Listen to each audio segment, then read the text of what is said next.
kritik. Umpamanya perjanjian dagang dengan Amerika, dia seolah kita menyerah semua. Tidak. Kita ekspor ke Amerika itu 200 bilion ringgit, 60% daripada production E&E dan semiconductor ke Amerika Syarikat. Jadi kita ada perjanjian bagi ke dia keutamaan.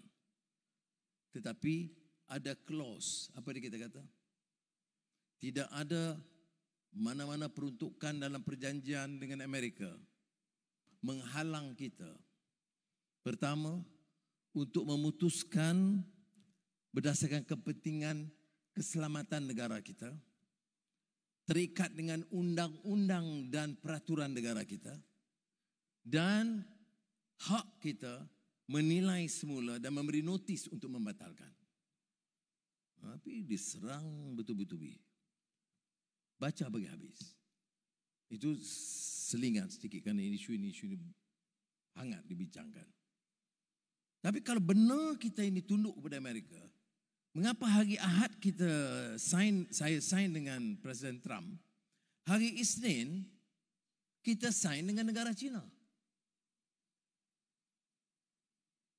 Tapi ini yang berlaku. Minggu depan saya ke Afrika Selatan, G20. Amerika boykot.